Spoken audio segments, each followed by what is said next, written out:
حالانکہ شریعت کا یہ اصول نہیں ہے کہ کوئی شخص خود ہی اپنے بچوں کو کھانا کھلائے اور کفارہ بھی ادا ہو جائے، مگر نبی پاک کو رب نے یہ اختیار دیا، جس کے لیے شریعت کا جو حکم فرمایا وہی حکم ہو گیا۔ ایک بار پیارے آقا علیہ الصلوۃ والسلام سے ایک صحابی نے پوچھا، حضور پیارے آقا نے حج کے احکام بیان کیے کہ جس پر استطاعت ہو اس کو حج کرنا فرض ہے۔ صحابی نے پوچھا، حضور کیا ہر سال حج کرنا فرض ہے؟ آقا خاموش رہے۔ پھر سوال کیا، حضور کیا ہر سال حج کرنا فرض ہے؟ آقا نے سکوت اختیار فرمایا، نبی پاک خاموش رہے۔ تیسری بار سوال کیا، حضور کیا ہر سال حج کرنا فرض ہے؟ آقا نے فرمایا نہیں، اور فرمایا حدیث کا مضمون ہے زیادہ سوال نہ کیا کرو، اگر میں کہہ دیتا ہاں تو ہر سال حج فرض ہو جاتا۔ یعنی نبی پاک اگر ہاں فرما دیتے تو صرف کہنے پر آقا کی زبان سے چونکہ نکلنا تھا تو ساری دنیا کے لیے ہر سال حج کرنا فرض ہو جاتا۔ اس سے پتہ چل رہا ہے کہ میرے آقا کو رب نے کیسے اختیارات سے نوازا، اپنے حبیب کو کیا زبردست اتھارٹیز عطا فرمائیں۔ ایک بار ایک اعرابی کے ساتھ کوئی لین دین کا معاملہ تھا، کوئی سامان میرے آقا نے لیا تھا یا ایک جانور لیا تھا، تو پیارے آقا علیہ الصلوۃ والسلام نے فرمایا یہ میرا ہے۔ اس نے کہا نہیں یہ میرا ہے، آپ کے پاس کوئی گواہ ہے تو بتائیے۔ بظاہر نبی پاک کے پاس کوئی گواہ نہیں تھا، ایک صحابی ہے کہتا ہے میں گواہی دیتا ہوں یہ نبی پاک جو فرما رہے ہیں یہ صحیح فرما رہے ہیں۔ فیصلہ تو ہو گیا، مگر نبی پاک نے فرمایا تم تو اس وقت نہیں تھے جب ہمارا سودا ہوا تھا۔ کہ حضور آپ جب ہمیں آسمانوں کی خبریں دیتے ہیں ہم اس پر ایمان لاتے ہیں، آپ نے فرمایا آپ کا ہے تو آپ کا ہی ہوگا، میں نے اسی لیے گواہی دے دی ہے، میں ایمان لایا ہوں آپ پر یا رسول اللہ، آپ جو فرماتے میں مانتا ہوں، آپ رب کی عطا سے ہمیں خبریں دیتے ہیں ہم کیسے نہ مانیں؟ اللہ کے حبیب اتنے راضی ہوئے، فرمایا باقی دو مردوں کی گواہی قبول ہوتی ہے، ان صحابی کے بارے میں فرمایا یہ اکیلے گواہی دیں گے، ان کی گواہی قبول کی جائے گی۔ یہ کیا اتھارٹی تھی کہ شریعت کے احکام میں بھی نبی پاک کو یہ اتھارٹی حاصل تھی۔ اور اگر اختیارات تکوینیہ کی بات کریں کہ اس زمان پر، اس زمین پر، اس کائنات میں کیسے کیسے اختیار تھے، اللہ اکبر، یہ تو ایسی فہرست ہے کہ بیان کرتے چلے جائیں۔ کون نہیں جانتا کہ مولا علی کی نماز جا رہی تھی، عصر کی نماز قضا ہو گئی، تاریخ نے سورج کو مشرق سے نکل کر مغرب میں ہی غروب ہوتے دیکھا ہے، مگر کونین کے والی ہاتھ اٹھاتے ہیں تو سورج مغرب سے طلوع ہو جاتا ہے۔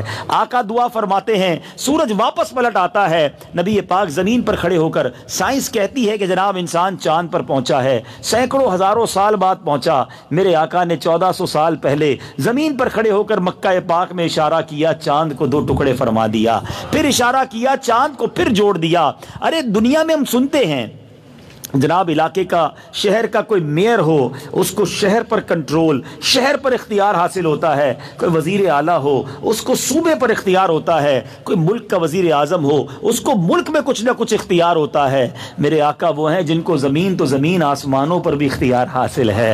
اللہ کے حبیب کو کیسا اختیار رب نے دیا۔ ایسے کتنے واقعات موجود ہیں کہ ایک بار ایک صحابی آئے، کہتے حضور بارش نہیں ہو رہی ہے، ہم پیاسے ہیں، بوند بوند کو ترس رہے ہیں۔ آقا جمعے کا خطبہ دے رہے تھے، نبی پاک نے ہاتھ اٹھائے، بخاری کی حدیث ہے، آسمان پر ایک بادل نہیں تھا، پہاڑ جتنے بادل آنا شروع ہو گئے، اور دوران خطبہ ہی بارش ہونا شروع ہو گئی۔ اتنی بارش ہوئی کہ نبی پاک جب خطبہ کر کے نیچے آتے ہیں، آقا کی داڑھی مبارک سے بارش کے قطرے گر رہے ہیں۔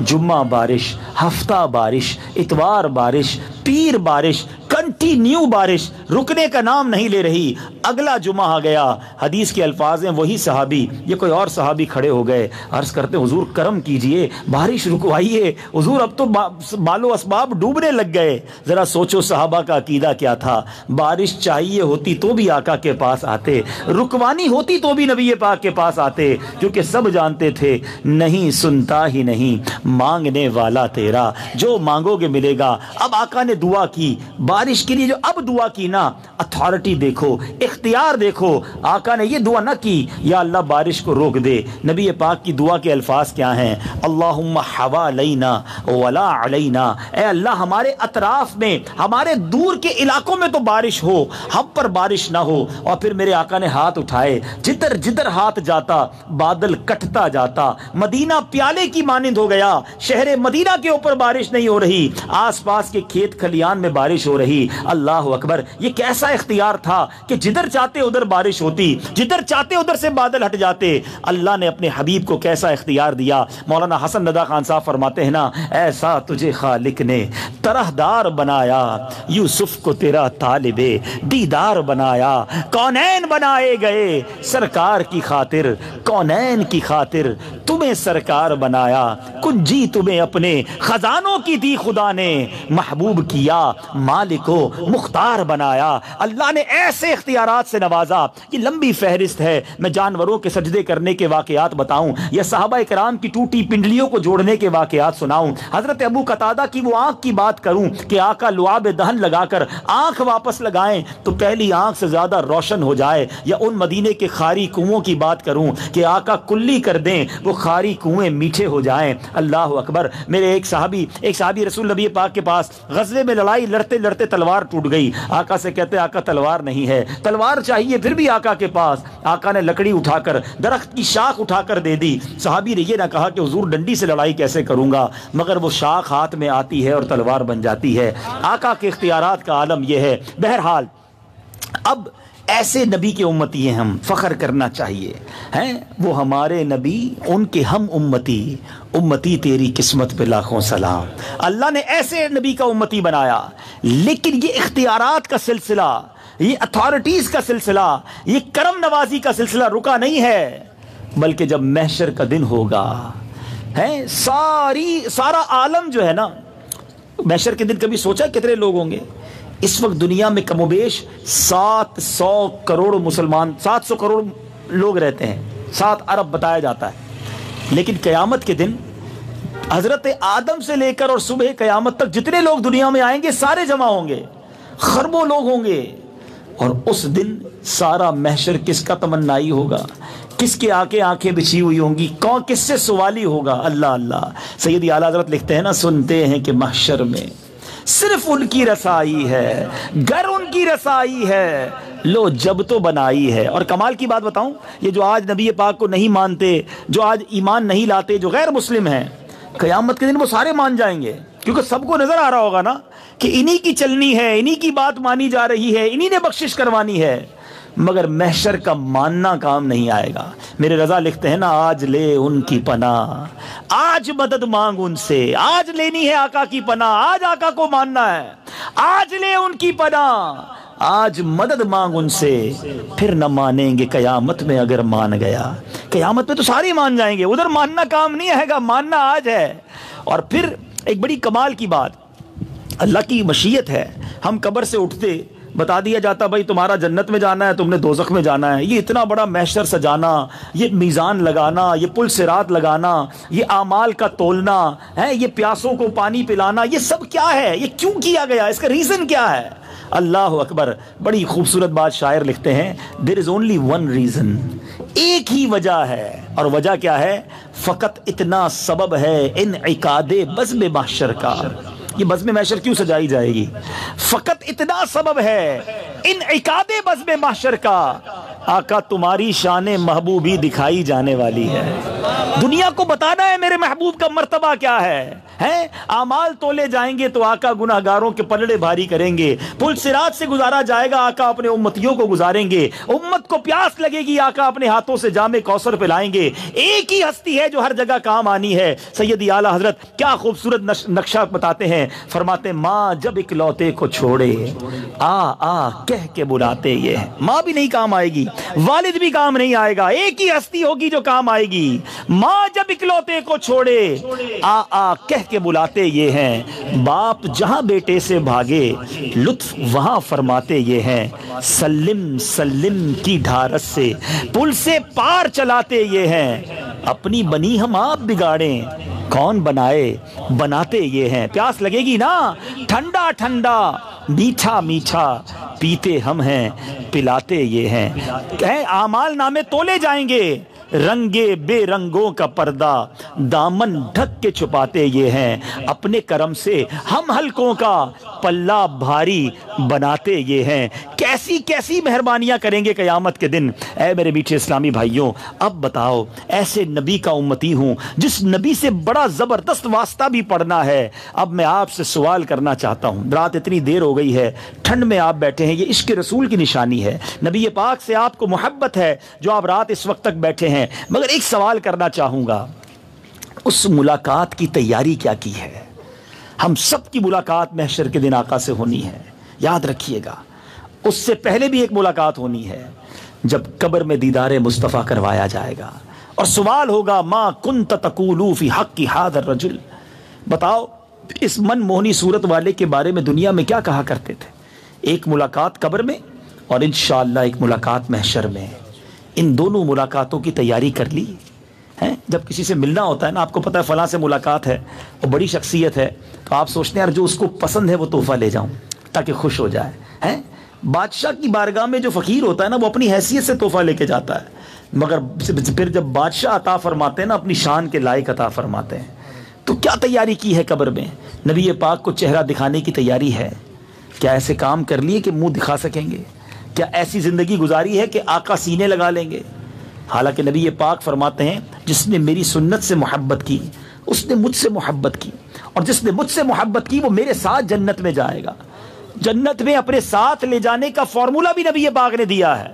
اور ایک آقا کی ایک اور حدیث سن لو، آقا فرماتے فمن رغب عن سنتی فلیس منی، جس نے میری سنت سے منہ موڑا وہ مجھ سے نہیں۔ اب دو ٹریک ہیں، ایک سنت والا ٹریک ہے، آقا کہتے ہیں اس پر جو آ گیا جنت میں بھی ساتھ جائے گا، اور ایک سنت سے دور رہنے والا راستہ ہے، آقا فرماتے وہ ہم میں سے نہیں۔ اب آپ سوچ لیجئے میں اور آپ کون سے راستے پر چل رہے ہیں؟ صرف محفل میں آ جانا ہی کافی نہیں ہے، کئی ایسے محفل میں آتے ہیں جن کی نہ عشاء پڑھی ہوتی ہے نہ فجر پڑھتے ہیں۔ یہ کون سی محفل کی شرکت ہے؟ آپ اور میں نعت خوانی میں نہ آئیں کوئی گناہ نہیں، مگر عشاء نہ پڑھیں یہ گناہ کبیرہ ہے، فجر نہ پڑھیں یہ گناہ کبیرہ ہے۔ آقا فرماتے نماز پڑھو میری آنکھوں کی ٹھنڈک ہے، مگر یہ آقا کا امتی نماز چھوڑ دے۔ نبی پاک منع فرمائے جھوٹ بولنے سے، آقا منع فرمائے بے حیائی کے کام سے، آنکھیں حرام سے بھرنے والے، کان حرام سے بھرنے والے، جھوٹ بولنے والے، حرام کمانے والے غور کریں قیامت کے دن اللہ کے حبیب علیہ الصلوۃ والسلام کو کیسے منہ دکھائیں گے۔ اور یاد رکھیے گا جس سے نبی پاک ناراض ہو گئے نا، پھر کوئی چارہ، پھر کوئی واسطہ، پھر کوئی طریقہ نہیں ہے۔ اعلیٰ حضرت لکھتے ہیں نا بخدا خدا کا یہی ہے در، نہیں اور کوئی مفر مکر، جو وہاں سے ہو یہیں آ کے ہو، جو یہاں نہیں وہ وہاں نہیں، جو آقا کے قدموں میں نہیں وہ کہیں بھی نہیں ہوگا۔ تو سب سے زیادہ ضروری ہے اللہ کے حبیب علیہ الصلوۃ والسلام مجھ سے اور آپ سے راضی ہو جائیں، اور راضی ہونے کا طریقہ انہوں نے بتایا ہے نا، نماز میری آنکھوں کی ٹھنڈک ہے، نمازی سے وہ راضی ہوں گے، سنتوں پر عمل کرنے والے سے وہ راضی ہوں گے، حلال کمانے والے سے وہ راضی ہوں گے، ماں باپ کی خدمت کرنے والے سے وہ راضی ہوں گے، حیا اپنی آنکھوں کو حرام سے بچانے والے سے وہ راضی ہوں گے۔ مگر آج زندگی تو پوری کی پوری الٹی گزر رہی ہے۔ بعض لوگ تو ایسے جی رہے ہیں جیسے انہوں نے مرنا ہی نہیں ہے۔ میں کئی جگہوں پر یہ مثال دیتا ہوں اور جلدی سمجھ آ جاتی ہے۔ آج کل سب کے پاس ہی موبائل ہیں، اور موبائل پر کبھی کبھی ہمیں میسج آتا ہے کہ جناب آپ کا ڈیٹا ختم ہونے والا ہے، 20% رہ گیا ہے، جلدی سے پیسے ڈلوا لیں، ٹاپ اپ کروا لیں، بیلنس ختم ہونے میں، پیکج ختم ہونے میں 2 دن رہ گئے ہیں۔ آتا ہے نا میسج، موبائل پر آ جاتا ہے۔ زندگی ختم ہونے کا کوئی میسج نہیں آتا کہ 1 مہینہ رہ گیا ہے توبہ کر لو، اب 20 دن رہ گئے ہیں سجدے کر لو، آخری 10 دن رہ گئے ہیں اللہ کو راضی کر لو، اب 2 دن رہ گئے ہیں قبر میں جانے سے پہلے کچھ کر لو۔ کوئی میسج نہیں آتا۔ صبح بندہ گھر سے تیار ہو کر نکلتا ہے اور شام جنازہ آتا ہے۔ کیا ایسی مثالیں آپ کے سامنے نہیں؟ کیا آپ نے ایسے جنازے نہیں اٹھائے جو کل آپ کے ساتھ رات کھانا کھایا تھا اور اگلی رات آپ اسے قبر میں اتار کر آ گئے؟ یہ خیال مجھے اور آپ کو کیوں نہیں آتا کہ آج ادھر بیٹھے ہیں، کل ہو سکتا ہے ہم میں سے کوئی قبر کے اندر ہو؟ تو جب اتنا جلدی جا سکتے ہیں قبر میں، پتہ ہی نہیں ہے، تو تیاری کیوں نہیں کر رہے؟ نبی پاک کے غلاموں، پیارے آقا سے سچی محبت کی دلیل یہ ہے، صرف نعرے لگانا میں نہیں کہتا، محفل بہت اچھی چیز ہے، آئے ہیں تو سن رہے ہیں نا، آنا چاہیے، لیکن اس کا اثر لے کر جائیں اور تبدیلی لائیں اپنی لائف میں۔ مجھے نبی پاک کا ایسا غلام بننا ہے کہ تعارف نہ کروانا پڑے، مجھے دیکھ کر، مجھ سے بات کر کے، مجھ سے کاروبار کر کے، مجھ سے تعلق کر کے کسی کو پتا چل جائے کہ نبی پاک کا امتی ہے، فنا اتنا تو ہو جاؤں میں تیری ذات عالی میں، جو مجھ کو دیکھ لے اس کو تیرا دیدار ہو جائے، مجھے دیکھ کر ہی پتا چل جائے میں کس کا امتی ہوں۔ مگر آج تو نوجوانوں کو دیکھ کر پتہ ہی نہیں چلتا، نہ چہرہ سنتوں والا، نہ لباس سنتوں والا، نہ باتیں سنتوں والی، نہ کام سنتوں والے۔ اپنے آپ سے پوچھو، آج جس فیشن کے پیچھے، جس زندگی کے سٹائل کے پیچھے آپ جا رہے ہو، کیا مرنے کے بعد یہ نجات کا طریقہ بنے گا؟ کیا آقا راضی ہو جائیں گے؟ قیامت کے دن کہیں ایسا نہ ہو کہ آقا امتیوں کو، اپنے عاشقوں کو، سنت پر عمل کرنے والوں کو اپنے ہاتھ سے جام پلا رہے ہوں اور ہم دور پیاسے کھڑے نہ رہ جائیں۔ نبی پاک اپنے امتیوں کو پل صراط سے گزار رہے ہوں اور ہم سے نبی پاک ناراض نہ ہو جائیں، کہیں ایسا نہ ہو۔ خدارا اس بات کی فکر کیجیے۔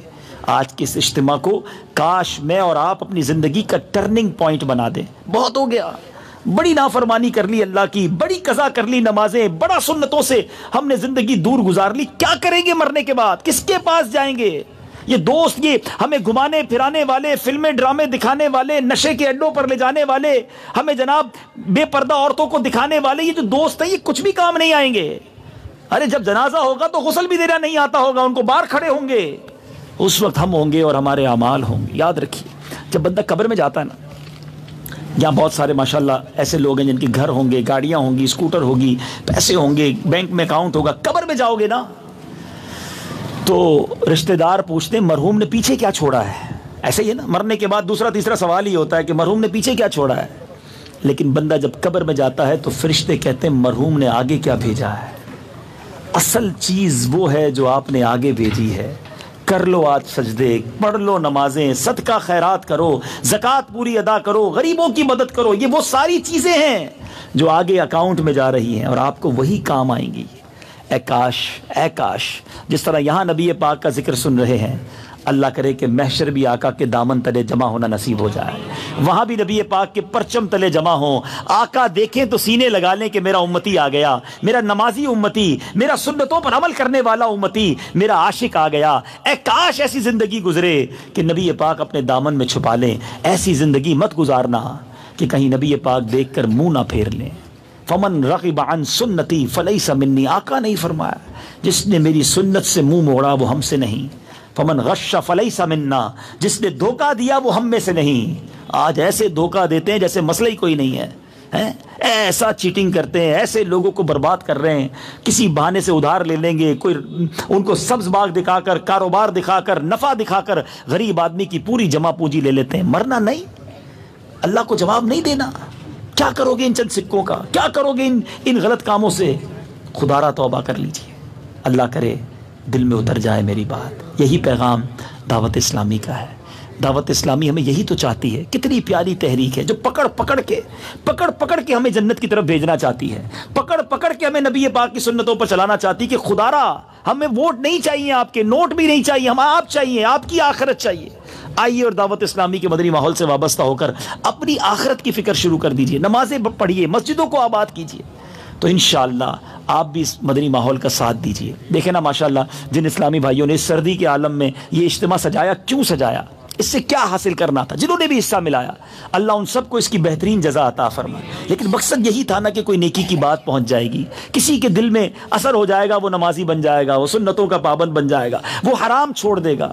تو آؤ آج پکی سچی نیت کر لو۔ میرا رب بڑا کریم ہے، یاد رکھنا، گناہ بہت ہیں ہمارے، خطائیں بہت ہیں، مگر وہ کریم ایسا کریم ہے کہ ایک بار سچی توبہ کر لو وہ پچھلے سارے گناہ معاف فرما دیتا ہے۔ میرے آقا فرماتے ہیں التائب من الذنب کمن لا ذنب له، گناہوں سے توبہ کرنے والا ایسا ہے جیسا اس نے گناہ کیے ہی نہیں ہیں۔ تو گناہ ہی ڈیلیٹ ہو جاتے ہیں، ختم۔ بس سچی توبہ ریکوائرڈ ہے، سچی توبہ مطلوب ہے۔ آؤ آج نیت کرتے، میں بھی کروں، آپ بھی کریں، آج کے بعد ہماری کوئی نماز قضا نہیں ہوگی۔ ایسا نہیں، ایسا نعرہ لگائیں کہ شیطان بھی ادھر سے دور بھاگ جائے۔ آج کے بعد ہماری کوئی نماز قضا نہیں ہوگی، فلمیں ڈرامے نہیں دیکھیں گے، گانے باجے نہیں سنیں گے، حرام روزی کے قریب بھی نہیں جائیں گے، اور اب پیارے آقا کی سنتوں کے مطابق زندگی گزاریں گے۔ اور ان چیزوں کے لیے ہمیں کرنا کیا ہوگا؟ صرف نعرہ لگانے سے تو کام نہیں ہوگا نا، ہیں آپ کہیں کہ جناب میں اپنا علاج کرواؤں گا انشاءاللہ، اس کے بعد ڈاکٹر کے پاس جائیں گے تو علاج ہوگا نا، سارے نعرہ لگانے سے تو علاج نہیں ہو جائے گا۔ تو اب ہمیں اگر واقعی نیک بننا ہے تو ہمیں اس مدنی ماحول کو اپنانا ہوگا۔ اجتماع میں جائیں دعوت اسلامی کے ہر جمعرات، ہر ہفتے مدنی مذاکرہ گھر والوں کے ساتھ بیٹھ کر دیکھیں، انشاءاللہ پورے گھر کی تربیت ہوگی۔ اور ایک شاندار طریقہ ہے اپنے آپ کو تبدیل کرنے کا۔ بہت سارے اسلام میں کہتے ہیں یار میں نیت تو کرتا ہوں لیکن گناہ چھوٹتے نہیں ہیں، نمازوں کی پابندی ملتی نہیں ہے، میری کچھ بری عادتیں ہیں جو ساتھ ہی لگی ہوئی ہیں، بس کیا کروں چھوٹتی نہیں ہے۔ ایک ہی طریقہ ہے کہ آپ اس ماحول سے نکل کر کچھ دنوں کے لیے مدنی ماحول، نیکیوں والے ماحول میں چلے جائیں۔ تو ماشاءاللہ مجھے ہمارے شرافت بھائی بتا رہے تھے کہ 17 فروری کو انشاءاللہ ہمارا 1 ماہ کا مدنی قافلہ سفر کر رہا ہے اس علاقے سے۔ تو 1 مہینہ کتنے، کوئی 40 سال کا بیٹھا ہے، کوئی 30 سال، کوئی 50 سال، 25 30 40 سال دنیا کو دے دیے، 1 مہینہ پوری زندگی میں کیا ہم آخرت کو نہیں دے سکتے؟ اور اتنا کچھ سیکھنے کو ملے گا، اتنی نیکیاں ملیں گی، گناہ سے بچنے کا زبردست موقع ملے گا۔ تو نیت کریں انشاءاللہ 17 فروری مدنی قافلے میں بھی سفر کریں گے۔ ہے کوئی جو نیت کرے انشاءاللہ؟ میں دعا کرتا ہوں یا اللہ جو 1 ماہ مدنی قافلے میں سفر کرے اسے اسی سال مدینے کی حاضری بھی عطا فرما۔ ہمت کریں انشاءاللہ، ہمت کریں، اور ہمارے نگران کو پھر اپنا نام بھی لکھا دیں۔ اللہ تعالی ہم سب کو عمل کرنے کی توفیق عطا فرمائے۔ صلو علی الحبیب صلی اللہ تعالی علی محمد صلی اللہ علیہ وسلم۔ تمام اسلام تشریف الحمدللہ مسلمان ہیں، اور مسلمان کا سب سے قیمتی سرمایہ اس کا ایمان ہوا کرتا ہے۔ عموماً دنیا میں ہم اپنی قیمتی چیز کی بڑی حفاظت کرتے ہیں کہ ہم نے ایمان کی حفاظت کا بھی کوئی ذہن بنایا؟ علماء فرماتے ہیں کہ ایمان کی حفاظت کا بہترین ذریعہ کسی بھی کامل کے ہاتھ میں ہاتھ دے دینا۔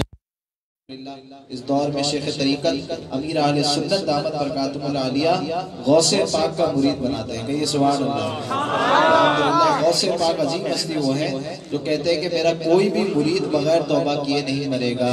موقع بڑا اچھا ہے، رکن شورا عبدالربی بنداری ہمارے درمیان موجود ہیں، اور امیر اہل سنت نے ان کو اجازت دی ہے کہ یہ امیر اہل سنت کے ذریعے قادری سلسلے میں بیعت بھی کروا سکتے ہیں۔ جو اس میں مرید ہونا چاہیں، جس طرح رکن شورا کہتے جائیں آپ بھی دہراتے جائیں، انشاءاللہ آپ بھی قادری سلسلے میں بیعت ہو جائیں گے۔ آج ہم نے سچی توبہ کے بارے میں سنا۔ آئیے میٹھے اسلامی بھائی اپنے گناہوں سے بھی توبہ کرتے ہیں، اور میں رکن شورا سرچ کروں گا، ہم سب کو توبہ بھی کروا دیں اور قادری سلسلے میں بیعت بھی کروا دیں۔ صلو علی الحبیب صلی اللہ تعالی علی محمد صلی اللہ علیہ وسلم۔ میرے وہ اسلامی بھائی جو مرید ہونا چاہتے ہیں، توبہ کرنا چاہتے ہیں، جس طرح میں کہتا جاؤں دہراتے جائیں۔ بسم اللہ الرحمن الرحیم، الصلاۃ والسلام علیک یا رسول اللہ وعلی آلک و اصحابک یا حبیب اللہ، لا الہ الا اللہ محمد الرسول اللہ صلی اللہ تعالی علیہ وسلم۔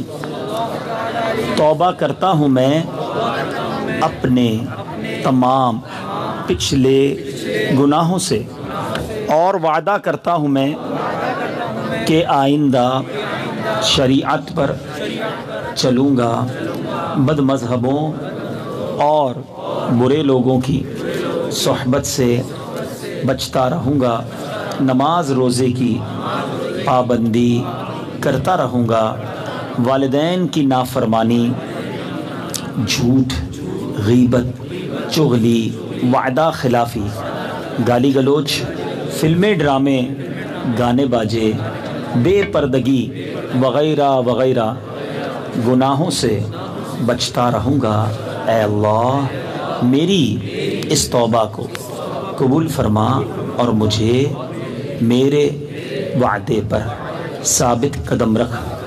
مرید ہوتا ہوں میں خاندان عالی شان قادریہ رضویہ عطاریہ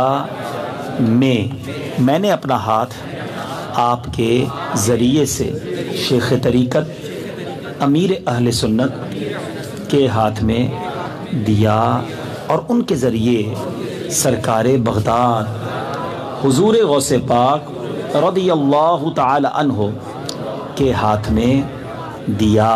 اے اللہ مجھے جناب غوث اعظم کے مریدوں میں قبول فرما، اور کل قیامت میں غوث پاک کے غلاموں میں اٹھا۔